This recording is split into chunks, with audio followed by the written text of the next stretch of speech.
নহয় ভাষণ দিয়াটো আচলতে এক কলা দিয়কচোন আৰু সেই কলাটোকে আয়ত্ত কৰিবলৈ যত্ন কৰিব লাগে খাতনিয়াৰ এখেতৰ কামটো হ'লে সাইন এটা কৰি এখেতক যাবলৈ দিয়ক প্ৰয়োজন হ'লে আমি আকৌ মাতিম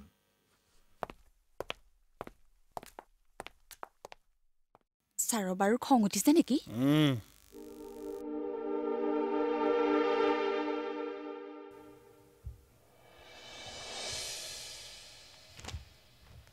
খাতনিয়াৰ চিয়ৰ তেখেতে সাইন কৰিলে নে কৈছোঁ ছাৰ ছাৰ মইহে কথা এটা ভাবিছোঁ কওক মানে মানুহৰ জীৱনত সুবিধা ছাৰ এবাৰেই আহে যদি আমি সেইটো ল'ব নোৱাৰোঁ তেতিয়াহ'লে পিছত পস্তোৱাৰ এটা চান্স থাকে আপুনি কি ক'ব বিচাৰিছে খুলি কওকচোন হেৰি মানে আপোনাৰ ঘৰলৈ সোমোৱা বাইলেনটো অহা যোৱা কৰাত ইমান অসুবিধা হয় নহয়নে ছাৰ নহয় আমাৰটোৰো অৱস্থা একেহে তাকেহে আমাৰ মণিয়ে কয়হে বোলে ইলেকশ্যনত ভোট খুজিবলৈ আহোঁতে চবৰে হাঁহিমুখীয়া মাত এতিয়া সেয়া গৰু মৰিল বোলে পুকু সৰিল তাতে কি হ'ল ছাৰ এই সুবিধাতে যদি স্কিম এটা উলিয়াই ল'ব পাৰোঁ কেনে হয় বাৰু ছাৰ বাহিৰৰ মানুহেওতো গম নাপাব নহয় মানে এই মণিয়ে প্ৰায় কৈ থাকে বোলে এই পুলিচবিলাকৰ ঘৈণীয়েকে আৰু পুলিচ মৰিলেহে সাহায্য পায় তাকে মই কৈছোঁ বোলো এতিয়া সাহায্যটোৰ কাৰণে মৰিবা নাই আৰু যদি এনেকুৱা ৰাজহুৱা কামৰ কিবা এটা উলিয়াই ল'ব পাৰোঁ মণিৰ লগতে ৰাইজখনো উপকৃত হ'ল আৰু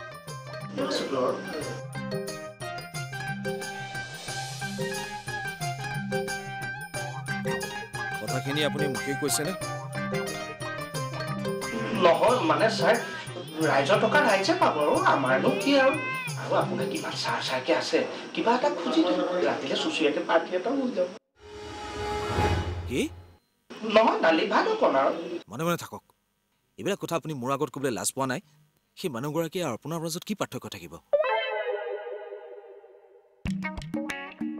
মই আচলতে আপোনাৰ কথাটো ভাবিহে কৈছিলোঁ দেই ছাৰ মোৰতো তেনেকুৱা একো নাই এইবিলাক আৰু হ'ব আপোনাক মোৰ জনা আছে আপোনাৰ মিছেছৰ হেৰি হৈ থকা নাই জানো এইখিনি সময়ত ভাল কথা চিন্তা কৰাটো ভাল কাম কৰাটো বৰ দৰকাৰ বুজিছে মই এনেই ভাত পালে কৰোঁৱেই এওঁ এনেই আহাৰ সময়তো মোক শিকাই পঠিয়াই নহয় যে বেয়া বস্তুলৈ নাচাবা বেয়া বস্তু নেখাবা আৰু বেয়া বস্তু নুতুলিবা হাৱাতে পোৱা টকাটোৰ কথা কয় আৰু সেইখিনি মই পাওঁ মই আহোঁ দিয়ক ছাৰ হ'ব ক'লে যায় এই ফাইলটো খোলকচোন তাত এখন কাগজ আছে চাই মোক কৈ যাওক ছাৰ এইখন এইখন ইংৰাজীত আছে কিন্তু ইংৰাজীতে আছে পঢ়ি যাওকচোন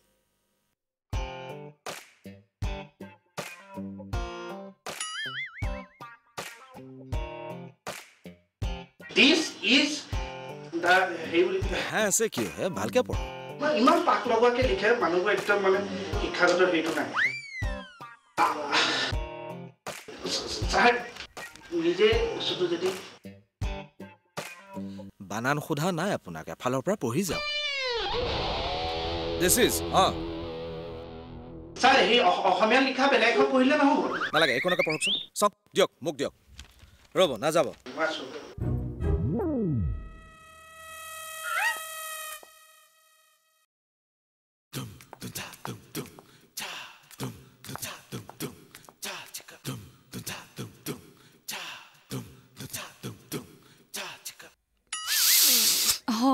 কি হ'ল আমাৰ দুটা যে আপোনাৰ লগত কথা এটা আছিলে কওক আমাক মানে সাহায্য লাগে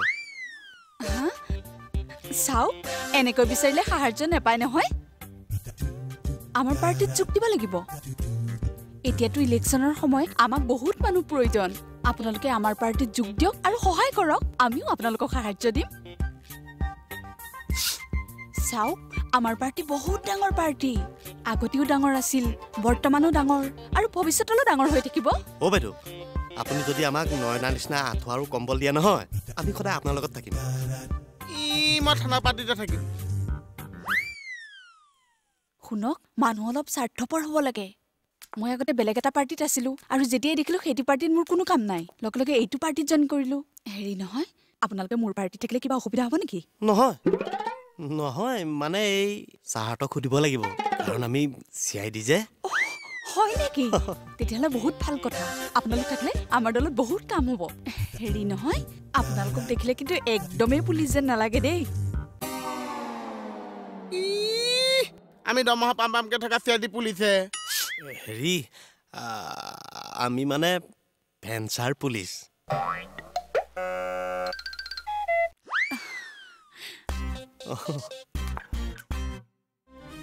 শুনক, মই আপোনালোকক মোৰ দলত জইন কৰাই দিম। তেতিয়া আপোনালোকে বহুত চৰকাৰী সাহায্য পাব। কেনেকুৱা সুবিধা? এই আঁচনিবিলাকৰ সুবিধা আকৌ আপোনালোকে মাত্ৰ 2 কপি পাছপোৰ্ট ফটো দিব, নাম ঠিকনা সহ দি দিব। মই মোৰ দলত জইন কৰাই দিম। আপোনালোকে চৰকাৰী সাহায্য লৈ থাকিব।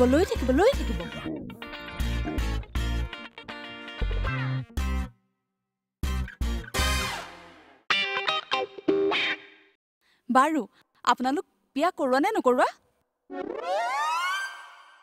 কিয় সুধিছে? চৰকাৰে মানে আমাৰ নিচিনা সৰু ধুনীয়া ল'ৰালে ছোৱালী দিব? নিদিয়ে, কিন্তু বিয়া কৰোৱা হ'লে আপোনালোকে অকণমান বেছিকৈ সুবিধা পালেহেঁতেন। কিন্তু নকৰালেও দিব দিয়ক। মানে কেনেকুৱা সুবিধা অলপ কৈ দিয়কচোন। শুনক, আমাক চৰকাৰে জনসাধাৰণৰ সুবিধাৰ কাৰণে বহুতো আঁচনি তৈয়াৰ কৰিছে, যেনে কণবাপু আঁচনি, মাজনী আঁচনি, মাইনা আঁচনি, জ্ঞান বিকাশ, পোহৰ, আপোনাৰ সন্তান, এনেকুৱা বহুতো আঁচনি তৈয়াৰ কৰিছে। শুনকচোন, ইয়াৰ ভিতৰত যে আঁঠুৱা কম্বল ক'ত পাই কওকচোন। তেৰি কিনো আঁঠুৱা কম্বলটো লাগি থাকে হে? নহয় ইমান টোপনি নে আপোনাৰ? মানে ভাল আঁচনি এটা কৈ দিলে হ'ল আৰু। শুনক, মোৰ মতে আপোনালোকে সোনকালে বিয়া পাতক। আমাৰ চৰকাৰে বিয়া পতা পুৰুষ মহিলাৰ কাৰণে বহুতো সা সুবিধা দিছে।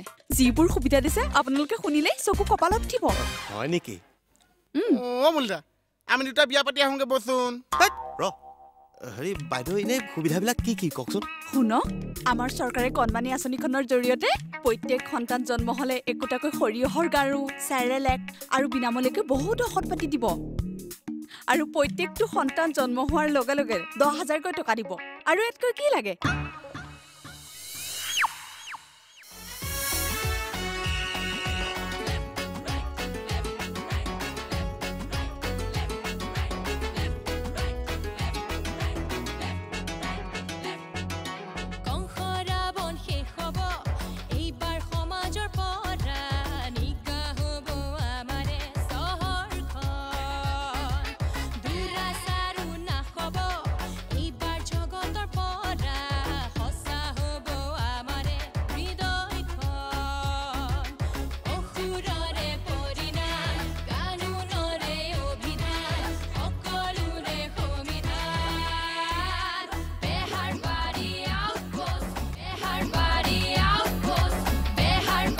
मेहरबारी आउटपोस्ट सहयोग करिले एक्सपर्ट बट्टे लोगों करे चुटकी में चकाचक।